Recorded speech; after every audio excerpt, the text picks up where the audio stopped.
السلام عليكم، كيف دايرين؟ لاباس عليكم؟ نتمنى انكم تكونوا بخير وعلى خير ويلقاكم يا ربي هذا الفيديو في احسن الاحوال. فيديو جديد على القناه. فاليوم ان شاء الله غادي نشارك معكم.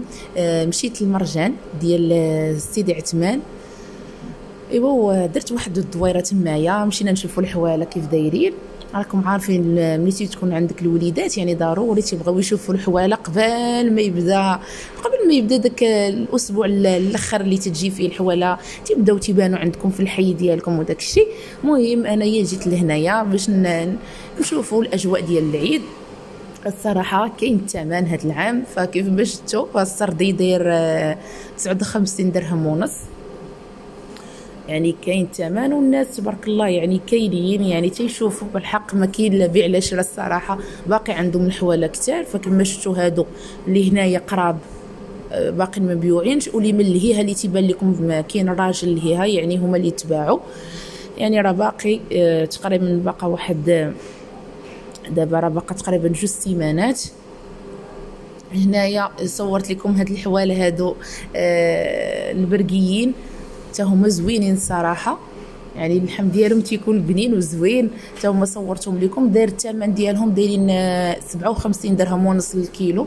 المهم على فكره حنا ما تناخذوش من الكيلو الصراحه، تيمشي راجلي تياخذ معاينه، ما تناخذوش من زعما بحال هكا بالكيلو. ولكن جينا هنايا قلنا نشوفوا مع الوليدات كيف قلت لكم، يعني تيبغيو حتى هما يشوفوا داك الاجواء ديال العيد، جينا نوريوهم شويه هنايا الحولي. فخليكم معايا في بعض الصور وغنوريكم واحد الحولي خداوه واحد الناس، ونشوفوا الثمن ديالو شحال داير. خليكم معايا.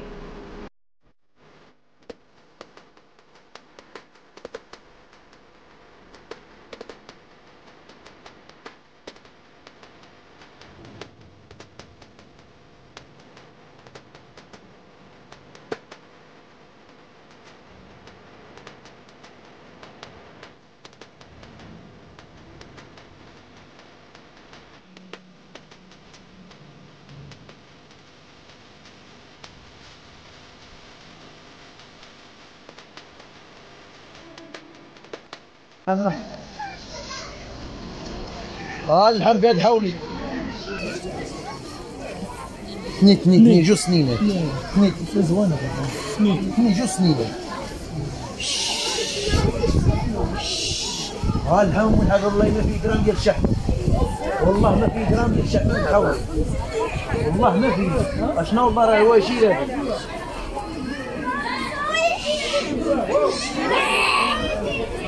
مبروك. هو بيصبح من الحول، وانا بدي من الحول.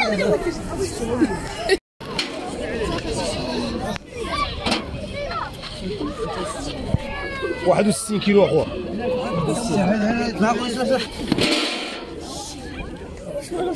الحولي ضرب لي السويره، اضرب شارع وخان سويره مسح طاقه مسح.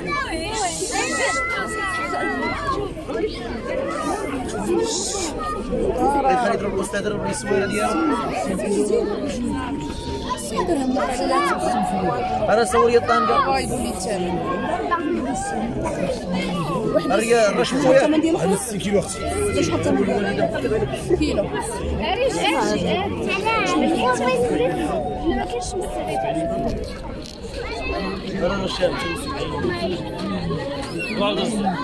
ولكن هي عامله ولات عندي شتو راجع عندي عامله ولات عامله.